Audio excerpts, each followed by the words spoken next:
안녕하십니까, 만도도량 다문입니다. 이번 시간에는 산소에 대해서 말해 보도록 하겠습니다. 자, 조금 있으면 내년에 2020년 경자년에는 이 음력으로 한 달이 더 있는 윤달, 윤년이 됩니다. 그러면 뭘 많이 하냐? 산소 이장이나 이런 것을 많이 하죠. 왜냐? 손 없는 달이라고 해서 많이 하는데, 그런 것들도 다 통합해서 산소 이장, 좀 더 자세하게 말하면 산소 이장인데, 한 번씩 나이가 조금 드신 분들이 이렇게 오시면은 가끔씩 물어보시는 분들이 계세요. 어떤 것을, 산소를 어떻게 해서 관리 편하게 하면 안 되겠냐, 그렇게 하려고 하는데 이게 괜찮았냐 라고 물어보세요. 그럼 저는 물어봐요. 이 산소를 쓴 지 얼마나 되냐, 그러니까 이분이 돌아가신 지 얼마나 됐냐.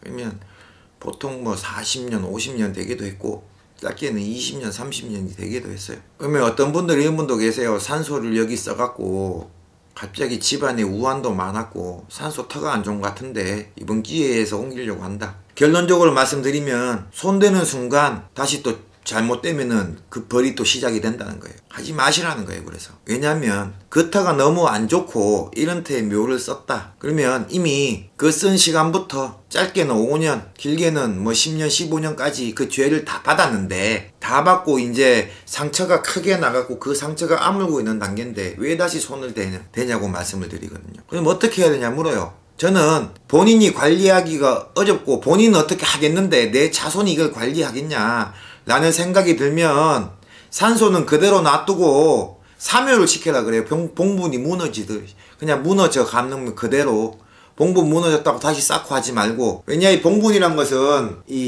흙이나 그런 걸로 덮었기 때문에 아무리 잔디를 덮어도 비가 오고 온다거나 아니면은 이렇게 기후 조건에 의해 갖고 이게 무너질 수가 있거든요. 아니면 산짐승이 가서 판다거나. 그럼 그걸 그대로 놔두는 거예요. 놔두다 보면 봉분이 없어지면 이제 어떤 묘가 그 묘에 있던 봉분 하나를 보면은 여기다가 이런 사람은 묻었다라는 표식이기 때문에 그 표식이 없어지면 못 찾거든요. 그러면은 자연적으로 봉분이 없어지면은 그 묘를 관리할 필요가 없어요. 봉분이 없어졌는데. 그러면 납골 땅이나 그런 데 모시고 싶으면은 묘는 그렇게 놔두고 위패만 모시라는 거예요. 거기다가. 그리고 그 밑에 자기가 됐든 누가 됐든 그 밑으로는 화장을 해서 거기다 모시든지 어떻게 하든지 하고 손을 대지 말라는 거예요. 그러면 이런 말씀만 하세요. 그럼 그렇게 위패를 모시고 하면은 조상들이 봤을 때 화를 안 내겠냐고. 그럼 저는 어떤 예를 드냐, 제사에 대해서 예를 들거든요. 그러면 저는 물어요. 본인 그러면은 여기 있는 5대까지가 자기가 이렇게 있고 거기를 관리한다. 그러면 그 5대조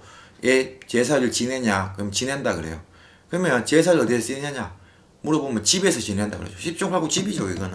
그러면 제사는 내가 편하려고 집에서 지내고, 그 묘는 1년에 한번 벌초하고 그렇게 가는데, 그럼 제사도 그렇게 따지면은 그 묘에가 지내야 되는 거 아니냐? 제사는 향 하나 꽂아놓고 향냄새 맡고 돌아가신 그런 이제 조상들이 온다고 그런 핑계로 집에서 향 꽂고 지내고, 산소는 1년에 한 번, 그것도 벌초할 때가 벌초만 하고, 앞뒤가 맞냐 그래요. 진짜 정성을 쌓는다고 생각을 하면. 그러면 제사를 지낸 것만 해도 조상들은 알아주는 거 고맙다 생각을 하니까 제사는 그대로 지내시고 그냥 사묘시키고 위패만 모시라 그래요. 왜냐, 제사 때도 위패 하나 모셔놓고 향 하나 꼽잖아요. 이해가 가세요? 어차피 1년에 한 번 찾아가는 거를, 그것을 한다고 일주일에 한 번, 2주일에 한 번 찾아가고 맨날 절하고 하는 것도 아니고, 1년에 한 번 성묘 때 추석 때면 성모 가는 묘를, 그리고 사람이 죽어서 그냥 땅에 묻혔다고 하는 그 흔적 한 개를 갖고 뭘 그렇게 걱정을 하고 뭘 그렇게 거기다 정성을 쌓냐는 거예요.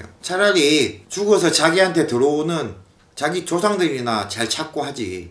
어디 가서 이런 거 물어보고 괜히 생돈 들여서 나중에 가면은 그 산소 어떤 무당한테 가면은, 만약에 A라는 무당한테 처음에 가고 여기는 산소 이장하면 좋습니다 이장을 했어요. 근데 이 사람하고 딴 데 가면 그 산소 왜 이장했냐고 말을 해요. 안 그래요? 그러면 또 돈 주고 시컨 좋은 날 받아갖고 했는데 또 찜찜한 거예요.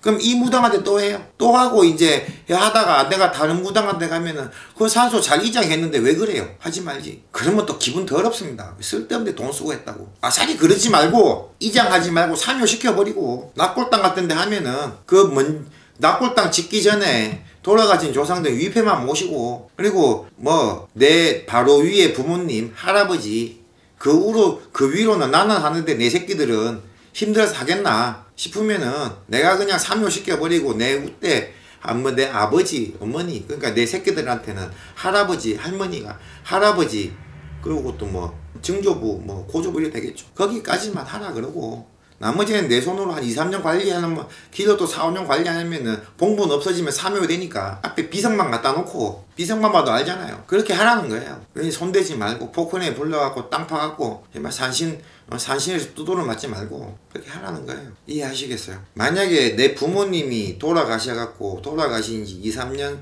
아니면 혹은 3, 4년 됐는데 그 뒤로 계속 사람들이 이유 없이 아프고 집안이 자꾸 안 되고 그 일이 계속 진행된다고 하면은 그 잘못에 대한 벌이 진행되니까 그때는 어떻게 뭐 이장을 하든가 해도 괜찮은데 그게 다 끝나고 그리고 그 묻었을 때 별 탈도 없고 그리고 처음에 잘못 묻어갖고 그 벌로 집안에서 2, 3명이 죽었고 그 뒤로는 아무 이상 없고 더 이상 집안에서 잘못되는 사람도 없고 별 탈이 없으면 놔두라는 거 이미 죄 다 받아. 괜히 끌고 부스럼 만들지 말라는 거. 이해가 가시죠? 자, 이번 영상에 대한 내용은 산소, 그 중에서 이장 아니면은 뭐 그 우대에 있는 조상들이 관리가 어렵다는 이유로 반에서 화장을 해서 어디다가 뭐 납골당에 다시 모시고 한다는 거에 대해서 자꾸 이렇게 의구심이 드시고 이렇게 해야지만 자신이 조금 도움을 받을 수 있는 이런 고민을 하시는 분들에게 도움이 되라고 올리는 영상이거든요. 충분히 이해하셨을 거라 믿고